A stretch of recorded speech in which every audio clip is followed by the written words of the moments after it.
এই পর্দাসীন যারা নারীরা রয়েছে তাদের চেহারাটা উন্মুক্ত হয়ে যাওয়ার পরে তাদেরকে নানা ধরনের বুলি এবং সেক্সুয়াল হ্যারাসমেন্টের মধ্য দিয়ে পর্যন্ত যেতে হচ্ছে। আসসালামু আলাইকুম, দৃষ্টিকোণ চ্যানেলে আপনাদের স্বাগত। ঢাকা বিশ্ববিদ্যালয়ের পর্দানশীল ছাত্রীদের ব্যক্তিগত ছবি সম্প্রতি সোশ্যাল মিডিয়ায় ছড়িয়ে পড়েছে। ভোটার তালিকা ফাঁসের মাধ্যমে তাদের পরিচয় ও গোপনীয়তা প্রকাশ করে হেনস্থা করা হচ্ছে। বিশেষ করে ইসলামী ছাত্রী সংস্থার মেয়েরা এর শিকার হচ্ছেন। দেশের সর্বোচ্চ বিদ্যাপীঠে এমন ঘটনা কেন ঘটছে, কারা এর পেছনে দায়ী এবং এর ফলে পর্দানশীল মুসলিম ছাত্রীদের উপর কী ধরনের মানসিক নির্যাতন চলছে, আজকের ভিডিওতে আমরা সেই ভয়াবহ চিত্র নিয়ে কথা বলবো। গত কয়েকদিন ধরে ঢাকা বিশ্ববিদ্যালয়ের ছাত্র সংসদ নির্বাচনের ভোটার তালিকা নিয়ে এক নতুন বিতর্ক সামনে এসেছে। এই তালিকাটি ওয়েবসাইটে এমনভাবে প্রকাশ করা হয়েছে যে কোনো ব্যক্তি সহজে সেটি দেখতে পাচ্ছে। এর সুযোগ নিয়ে কিছু অসাধু চক্র পর্দানশীল ছাত্রীদের ছবি সংগ্রহ করে বিভিন্ন সোশ্যাল মিডিয়ায়, বিশেষ করে হল গ্রুপগুলোতে মিম ম্যাটেরিয়াল হিসেবে বা সাইবার বুলিং এর কাজে ব্যবহার করছে। এসব ছবি ব্যবহার করে তাদের নিয়ে আপত্তিকর ও অশালীন মন্তব্য করা হচ্ছে, যা তাদের মানসিক ও সামাজিক সম্মানকে গুরুতরভাবে ক্ষতিগ্রস্ত করছে। সবচেয়ে বেশি ভুক্তভোগী হচ্ছেন ইসলামী ছাত্রী সংস্থার পর্দানশীল মেয়েরা। এই অমানবিক আচরণের ফলে তাদের ব্যক্তিগত গোপনীয়তা মারাত্মকভাবে লঙ্ঘিত হচ্ছে।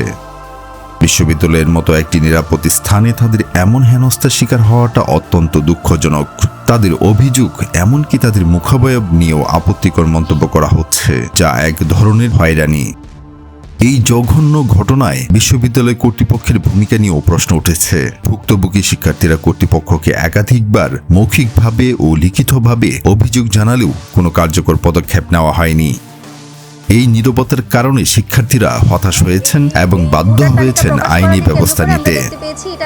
সম্প্রতি 4 জন শিক্ষার্থী একটি রিট দায়ের করেছেন, যাতে এই ভোটার তালিকা জনসাধারণের জন্য উন্মুক্ত না থাকে। তাদের মূল দাবি হলো এটি শুধুমাত্র বিশ্ববিদ্যালয়ের অভ্যন্তরীণ কাজে ব্যবহৃত হোক এবং নারী শিক্ষার্থীদের ছবিগুলো তালিকা থেকে সরিয়ে ফেলা হোক। তারা বলছেন, একজন শিক্ষার্থীর ব্যক্তিগত তথ্য ও ছবি রক্ষা করার দায়িত্ব বিশ্ববিদ্যালয় কর্তৃপক্ষের, কিন্তু এক ক্ষেত্রে কর্তৃপক্ষ সম্পূর্ণ উদাসীনতা দেখিয়েছে, যা অত্যন্ত দায়িত্বজ্ঞানহীন। এই শিক্ষার্থীদের প্রতিবাদ শুধুমাত্র একটি ভোটার তালিকা নিরাপত্তা নিয়ে নয়, বরং প্রত্যেক শিক্ষার্থীর ব্যক্তিগত গোপনীয়তা ও সম্মান রক্ষার অধিকারের জন্য। এই ঘটনা শুধু এখানে সীমাবদ্ধ নয়, কিছু মহল এটিকে ছাত্র রাজনীতির ময়দানে নোংরামি ও কুৎসিত অভিযোগের হাতিয়ার হিসেবে ব্যবহার করছে। তারা ছাত্রদলের মতো বিরোধী রাজনৈতিক সংগঠনগুলোর নারী সদস্যদেরও লক্ষ্যবস্তু বানাচ্ছে। পর্দানশীল ছাত্রীদের নিয়ে নোংরামি করার পাশাপাশি তাদের সম্পর্কে বিভিন্ন অনৈতিক অভিযোগ আনা হচ্ছে। এই মহলগুলো বারবার প্রতিহিংসার রাজনীতিতে সাধারণ শিক্ষার্থীদের ব্যানারে আক্রমণ করে চলছে। একজন ছাত্রনেতা বলেন, গণ অভ্যুত্থানের পর আমরা শ্রদ্ধা ও স্নেহের রাজনীতি চেয়েছিলাম, কিন্তু বারবার সেই প্রত্যাশা পূরণ না করে আমাদের নারী শিক্ষার্থীদের বিরুদ্ধে কুৎসা রটানো হচ্ছে। এই ধরনের উগ্র আচরণ সুস্থ রাজনৈতিক পরিবেশের জন্য হুমকি স্বরূপ। আমরা আশা করি বিশ্ববিদ্যালয় কর্তৃপক্ষ দ্রুত পদক্ষেপ নেবে, এই ধরনের নোংরামি বন্ধ করতে কঠোর ব্যবস্থা গ্রহণ করবে। একই সাথে সাইবার বুলিং এবং নারী বিদ্বেষের বিরুদ্ধে আমাদের প্রত্যেকে সচেতন হওয়া অত্যন্ত জরুরি। আমাদের মনে রাখতে হবে, ঢাকা বিশ্ববিদ্যালয় কেবল একটি শিক্ষা প্রতিষ্ঠান নয়, এটি আমাদের দেশের গৌরব।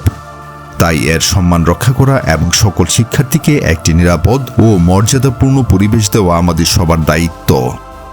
প্রিয় দর্শক, ভিডিওটি ভালো লাগলে লাইক করুন, শেয়ার করুন আর সাবস্ক্রাইব করুন দৃষ্টিকোণ চ্যানেল, যেখানে সত্যের দৃষ্টিকোণ থেকে গুরুত্বপূর্ণ ইস্যু উঠে আসে। পরের ভিডিওতে আবার দেখা হবে। ধন্যবাদ। আসসালামু আলাইকুম।